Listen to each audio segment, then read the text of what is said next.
even as you're looking at new codecs, also look at making sure you're getting the best performance out of your AVC encoders today.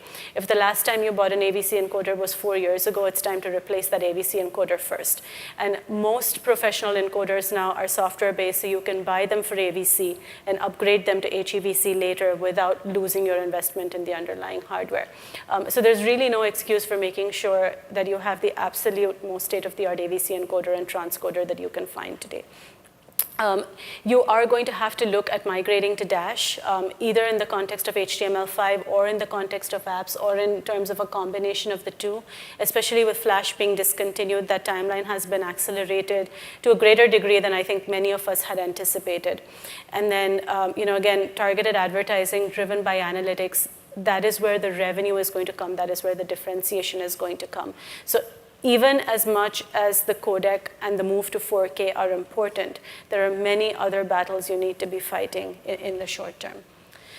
With that, these are the key takeaways. So HEVC has had a very good year, both in terms of applications and in terms of starting to solve the licensing issues that were creating a lot of the logjam in 2015. Certainly, there are still issues to be solved, but we at least remain optimistic that by 2018, we should start to see that big surge in uptake. We were originally predicting that for 2016. That window, of course, we have missed. But this is not to say that HEVC is dead, not by a long shot. You do have an issue with bandwidth crunches. You do have an issue with data caps. Global growth of OTT services, TVE services is an absolute necessity. If you embrace the paradigm that we're moving away from the broadcast sense of TV towards a pervasive unicast view of the world, every byte that you can save is important. Every disk that you can save is important. And the extent to which you can increase resolution, whether it's frame rate or color depth or pixel resolution, starts to drive audiences back to where you want them to be.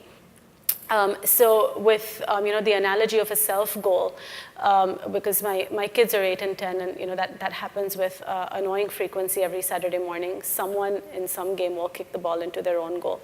That's kind of what it is with HEVC today. The battle is really to be lost or won on the basis of non-technical issues, primarily business justifications. But nonetheless, there are plenty of applications where, uncertainty or not, HEVC makes a lot of sense today and is going to continue to make sense for its entire intended lifetime.